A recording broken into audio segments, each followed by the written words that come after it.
Assalamualaikum warahmatullahi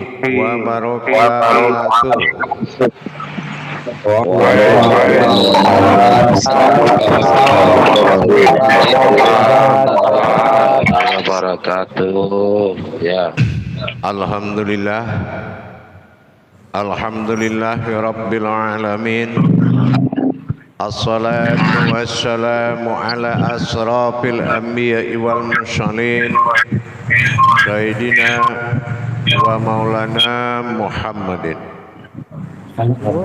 Audio Pak Yus. Asyhadu an la ilaha illallah wa asyhadu anna Muhammadar Rasulullah.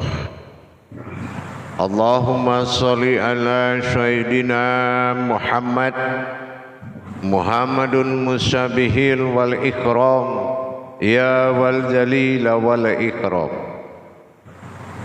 Subhanal malikul quddus subhanatil izzati wa azzamati wa haibat wal qudrat wal sultan wal kamal wal jamal wal kibriyai wal ijabarut wala ya'budu wala ya'budu abada. Suhubukum kudus rabbuna wa rabbul malaikatihi wa ruhi. Sama-sama subhanallah walhamdulillah wala ilaha illallah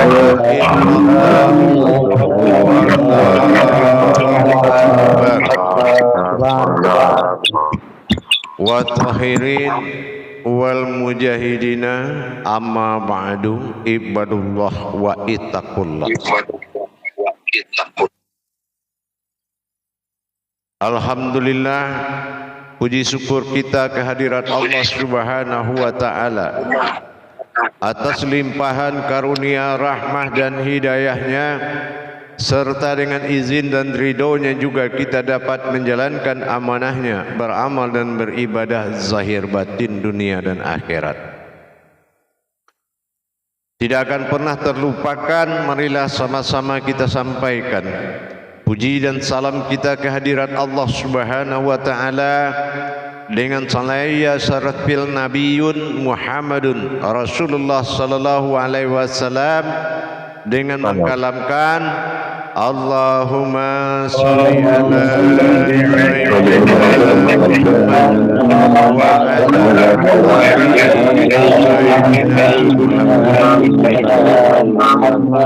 Muhammad. Jamaah grup 12 bergabung grup 6 yang dirahmati Allah rahimakumullah.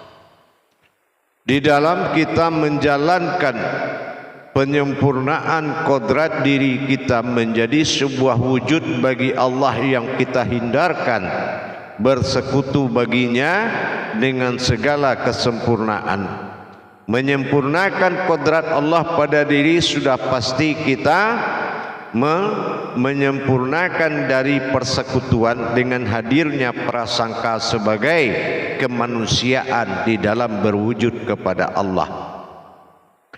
Dalam hal ini perlu kita sampaikan, menandakan sudah berdirinya suatu kekuatan Allah yang wujud di dalam diri dengan sebutan aras, dan berkuasanya Allah pada diri disebutkan Qudsi Allah, dan terjadinya keajaiban keramat Allah pada jasad dinamakan ilmu. Dengan hal ini perlu kita melihat dari sisi uji layaknya kepada pengembangan pemahaman tentang kalam. Bagaimana yang dikatakan kalamullah itu, yaitu berbicaranya suatu wujud Allah dengan alam berupa kejadian. Ini dinamakan kalam. Batasan kalam ini adalah kodrat kejadian yang ada wujud pada alam, maka dinamakan ini kalam atau ayat yang tidak terputus. Ayat yang tidak terputus adalah kalam. Tetapi kalau kita lihat dari sisi Al-Quran, itu adalah ayat yang sudah ditutup. Ayat yang sudah ditutup dengan jumlah surat dan jumlah ayat. Apakah tidak ada lagi ayat dengan Allah? Meskipun Al-Quran sudah ditutup dengan 6.666. Inilah yang dikatakan kalam. Kalau kita sudah memahami kepada makom tauhid, maka kita akan mengerti cara menjalankan kalam tadi. Jadi tidak ada lagi pedoman setelah kita memahami hakikat Al-Quran. Kita dapati amanah-amanah yang disimpan di dalam ayat-ayatnya bertemu dalam wujudnya diri menjadi suatu kodrat. Kodrat inilah yang akan bertajali dengan alam bernama kalam. Kalam ini bukan kata-kata, tapi kalam ini adalah bahasa kejadian. Kalau kita belum paham apa makna dari sebuah kejadian, yaitu bahasa. Jadi apa saja yang terjadi pada alam ini adalah bahasa untuk diceritakan kepada sebuah wujud yang dinamakan keinsanan. Dengan demikian kita sudah paham. Kalau kita melihat dari sisi pencarian melalui Al-Quran, ibaratnya kalau dibandingkan dengan segala nikmat Allah, Al-Quran adalah air setetes dari sebuah laut. Tetapi dalam pemahaman kewujudan Tuhan pada diri, ini adalah kita menguasai dan menyempurnakan 3 syarat tersebut untuk dasar kita bisa berkalam kepada alam. Kalau begini anginnya, bahasanya begini. Kalau begini model hujannya, ini bahasanya. Allah sedang bercerita, ini bahasanya. Kalau begini kejadiannya, ya ini bahasanya. Itu akan muncul dan akan kita pahami setelah kita mengalami proses penyempurnaan dari 3 kodrat. Pertama, terjadi proses aras atau kekuatan, yang mana bersumber seluruhnya kepada kekuatan yang ada pada kodrat diri kita. Itu adalah wujud batin sir pada qalbi. Ini harus sempurna. Nah, yang kedua adalah kudsi atau kekuasaan, jatuhnya pada kodrat iradat. Iradat di sini adalah alam iradah, alam rohani atau alam zat. Apakah sudah berkuasa rohani kita terhadap zatnya Allah? Nah gitu. Apakah kita sudah dikuasai atau kita sudah menguasai? Ini namanya alam iradah, kodratnya adalah kudsi. Kudsi itu kekuasaan. Contoh kekuasaan adalah pandangan. Berkuasa mana pandangan penglihatan dengan akal, dengan pandangan hayatnya terhadap wujudnya. Nah, ini berkuasa mana? Jadi ini perlu ditingkatkan. Sudahkah kita menguasai pandangan kita terhadap sebuah wujud Allah, sehingga kesempurnaan ini akan melahirkan peringkat yang ketiga, dinamakan ilmu atau disebut dengan keramatullah atau sebuah keajaiban. Dari hasil kekuatan dan kekuasaan aras dan kudsi di dalam diri kita, maka wujudlah sebuah keajaiban. Apa keajaiban? Muncullah penampakan sebuah jasad. Ini dasarnya kita harus bisa tersambung dengan alam. Kalau sudah terjadi aras kudsi dan keramat, berdirinya aras pada batin, berdirinya kudsi pada zat, dan hayatnya nur pada ilmu, yaitu jasad. Jadi impunan dari kodrat yang 3 tadi membuat suatu kesempurnaan kita bisa berkalam dengan alam semesta ini. Karena alam semesta ini ada 2 kodratnya. Ada yang berkodrat ruh, jatuhnya kepada makhluk. Ada yang berkodrat batin, jatuhnya kepada alam. Nah, itu 2 dia. Jadi kalau kita sudah bisa menata batin tersebut, 3 kodrat tadi, penuh perhatian kita kalau ki sultanil azim muazil manil kadim, kalau memang wujud Allah pada batin sudah menguasai dan menguluhiyah sebagai sumber ilmu, maka iradah lahirlah zat berkehendak. Apa yang dikehendaki zat sesuai permintaan insaniyahnya Allah, maka ilmu sebagai keramatullah akan menjadikan permintaan tersebut. Inilah hebatnya untuk mengenai kalam. Jadi kalau kita belum bisa mencapai titik kesempurnaan aras qudsi dan keramat ini, maka kita akan lengah, tidak paham, tidak mengerti tentang apa bahasa yang muncul dari alam ke kita. Gitu. Jadi kita nggak bisa terjemahkan. Kenapa? Karena alat untuk bisa kita berkalam kepada alam. Karena Al-Quran itu seperti yang saya pernah ajarkan, Iqra itu pecah 3, jatuh ke ayat ke Al-Quran bernama kauliyah, nah jatuh ke alam bernama kalam, jatuh ke diri bernama kauni. Nah ini sudah bisa kita hayatkan dengan masa tafakur yang berkepanjangan terhadap sebuah wujud tadi.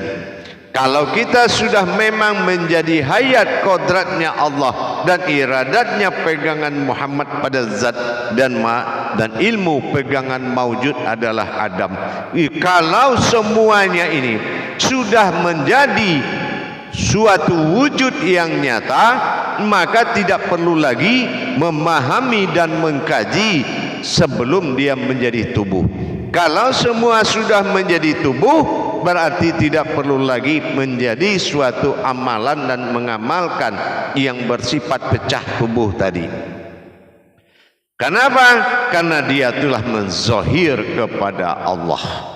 Nah inilah yang perlu kita tekankan. Bagaimana kita bisa menguasai batin diri kita dalam qalbi, dan bagaimana zat Allah wujud pada penampakan rohani, dan bagaimana sebuah ilmu atau diri yang berasal dari keajaiban Allah.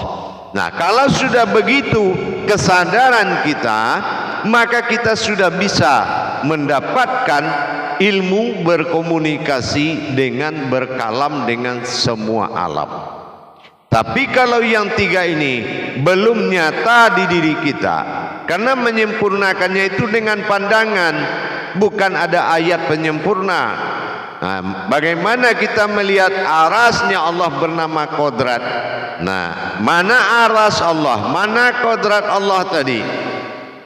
Kekuatan. Nah, kekuatan itu himpunan dari segalanya yang mawujud dari qalbi. Dan mana kekuasaan? Inilah zat. Ini yang dinamakan iradat. Iradat pegangan zat yang berkualitas Muhammad dalam makom Muhammad. Nah, sudahkah kita memiliki batang tubuh Muhammad dengan zat tadi? Nah, akhirnya kita akan melihat suatu keajaiban, yaitu sebuah jasad yang berasal dari kekuatan dan kekuasaan. Berarti jasad yang sudah zahir ini adalah suatu wujud ilmu yang dibuat oleh kekuatan dan kekuasaan yang telah disatukan dalam bentuk hayatnya Allah, yaitu keramatullah yang sebagai keajaiban Allah, induk daripada segala ilmu yang maujud jatuh kepada jasad. Dengan demikian kita sudah mulai menaiki masa kalam. Masa kalam yaitu bagaimana kita bisa tersambung dengan kejadian yang disampaikan Allah melalui alam. Timbul ayat-ayat kalam itu dalam kondisi menjadi sebuah kekuatan, dan ia menjadi sebuah kejadian. Ya, kalau dia sudah menjadi kejadian, berarti tugas kita dalam penyempurnaan kodrat iradat ilmu ini sudah menjadi sebuah hayatullah. Nah, jadi kalau dia sudah menjadi hayatullah, berarti kita sudah bisa berkomunikasi batin dengan kalam atau suatu kejadian.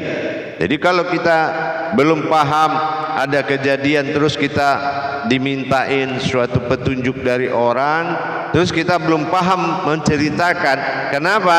Karena dia belum bisa tunduk dan patuh ke kita, karena kodrat iradat ilmu ini adalah sebuah wujud yang nyata menjadi Rabbil Alamin. Nah, ini yang harus dipahami. Barulah kita bisa melaksanakan ilmu kalam, yaitu bisa bicara dan mengerti maksudnya petir, mengerti maksudnya angin, mengerti maksudnya semua kejadian. Dan akan kita bijaksana setelah kita tahu arti dan maksud kejadian ini. Ini yang dikatakan kalam. Jadi dengan demikian, bagaimana kita bisa melihat titik tiga tadi berwujud dari satu titik, ya, dengan kita melihat kodrat iradat ilmu tadi, membuatlah kita bisa berkalam dengan segala batin dan segala ruh yang ada di muka bumi ini. Karena apa? Tiga kalam itu mengantarkan kita ke Rabbil Alamin, yaitu penguasa dari sekalian alam, Tuhan dari sekalian alam. Itu yang Rabbil Alamin. InsyaAllah mudah-mudahan bisa diselesaikan di muzakarah. Salam muzakaratun fil jami'ati rahimakumullah.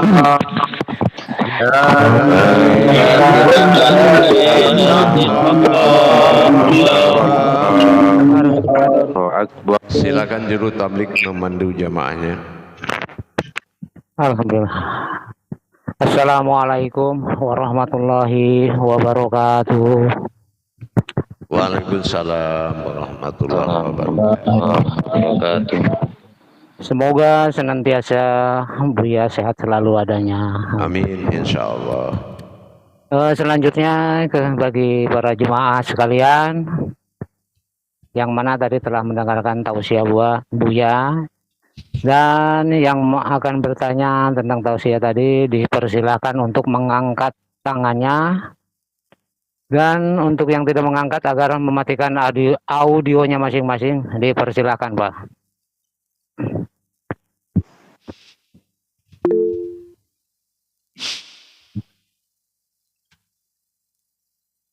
Baik, untuk pertanyaan yang pertama kami insya Allah kepada Bapak Rudi Rustandi, dipersilakan Pak. Baik, terima kasih Juru Tablik. Assalamualaikum warahmatullahi wabarakatuh, Buya. Waalaikumsalam warahmatullahi wabarakatuh. Saya tadi tertarik dengan 3 syarat untuk berkalam kepada alam. Pertama, tadi Buya bilang proses aras atau kekuatan. 2, kursi atau kursi ya. Yang ketiga adalah ilmu.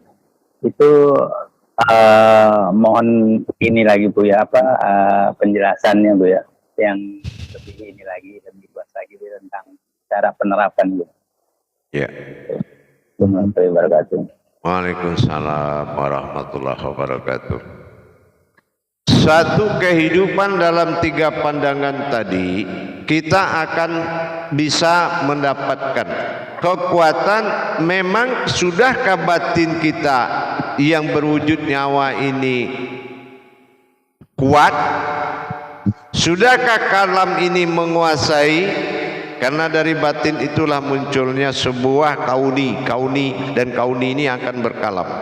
Nah, bagaimana kita mendirikan kekuatan Allah sehingga dia bisa menundukkan zat dan nur yang ada di atasnya. Makanya aku berdiam, kata Allah, di yang di atasku ada aras. Nah, itu yang dimaksud. Yang kedua, itu yang pertama menyempurnakan, ya, sebagaimana kita bisa merasakan kodrat Allah ini adalah kodrat yang paling terkuat. Nah, namanya adalah kodrat. Nah, wujudnya adalah yaitu batin atau sir yang ada dalam qalbi ini. Dia derajatnya lebih tinggi. Nah, di mata kita itu harus dilihat dan harus diakui derajat daripada batin yang ada di dalam qalbi itu adalah derajatnya yang sangat tinggi. Yang kedua, kita sadari dengan zat yang disebut dengan rohani. Nah, rohani ini adalah kekuasaan. Apakah batang tubuh zat yang berwujud tubuh ini sudah bisa di mata hati kita derajatnya adalah penghulu dari segala yang terjadi, yaitu asal usul batin semua terjadi. Nah, ini adalah zat, ya. Zat ini adalah sumber hidup, sumber hayat. Nah, ini rohani kita. Apakah sudah ada pandangan derajatnya ke situ? Nah, yang ketiga, untuk melihat yang dua ini cukup dilihat tubuh, karena dia adalah sudah semaujud menjadi kodrat ilmu yang dinamakan keramatullah, yaitu sebuah jasad yang terjadi dari keajaiban. Sudahkah kita punya iman itu? Seorang yang berasal dari keajaiban Allah. Nah, gitu maksudnya. Paham? Alhamdulillah, Buya. Baik, Buya. Terima kasih. Baik. Itu. Lanjut. Ya, terima kasih pada Bapak Rudi Rustandi yang telah mengajukan pertanyaannya. Dan dipersilakan untuk ke Bapak-Bapak sekalian yang akan bertanya, silakan mengangkat tangannya. Pak Rudi, tolong tangannya diturunin. Dan insya Allah untuk pertanyaan yang kedua, yaitu dipersilakan kepada Bapak Badrun Hakim. Dipersilakan, Pak.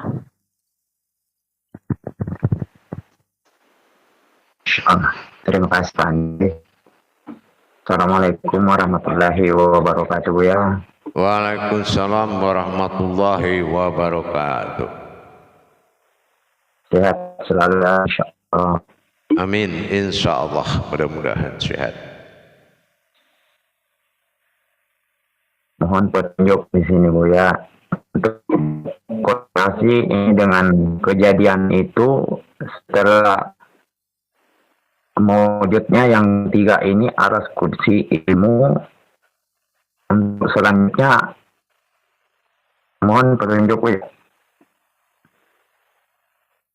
Maksudnya begini, ada kekuatan di dalam kolbimu yang lahir energi dan terlihat jelas. Tuh, titik di situ. Begitu cara yakin, ya. Jadi kita sudah tidak merasakan lagi kehidupan lain di diri kita, sementara kita berasal dari sebuah kekuatan bernama kodrat, melahirkan sebuah zat yang menguasai semuanya dan mewujudkan ilmu yang membuat jasad orang, semua makhluk tunduk kepada sebuah keajaiban Allah bernama jasad. Begitu caranya. Dan itu hak kadim, nur kadim, Allah kadim. Itu cara menerimanya. Ya, kalau ragu-ragu menerima kaji ini, semakin menurun pemahaman. Percayalah. Paham? Insyaallah, alhamdulillah. Ada enggak Pak, seperti itu nanti pandangan kita ke diri kita? Sebuah kekuatan yang menguasai dan berwujud. Nah, gitu. Sekaligus aja dia tuh yang tiga itu, ya kan? Gitu, ya, Bu, ya. Ya. Kekuatannya ada pada qalbi, namanya batin. Yang kedua adalah zat yang menguasai seluruh asal muasal alam ini terjadi. Dan tubuh adalah ilmu yang memperlihatkan wujud aras dan kursi tadi, yaitu Allah dan Muhammad. Kan seperti itu. Iradat ini jatuhnya kepada Muhammad, dan wujud daripada kodrat itu jatuhnya kepada panggilan Allah. Itulah aras, aras kursi dan keramat, kekuatan, kekuasaan dan keajaiban. Nah, gitu. Ya, insyaallah. Ya, alhamdulillah. Warahmatullahi wabarakatuh. Baik, insyaallah. Masih ada? Silakan. Terima kasih pada Bapak Badrun yang telah mengajukan pertanyaan. Dan untuk selanjutnya dipersilakan kepada Bapak-Bapak sekalian dari grup 12, dipersilakan.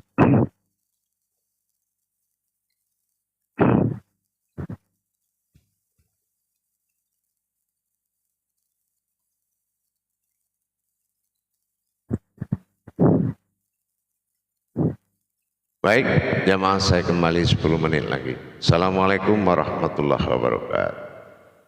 Waalaikumsalam warahmatullahi wabarakatuh.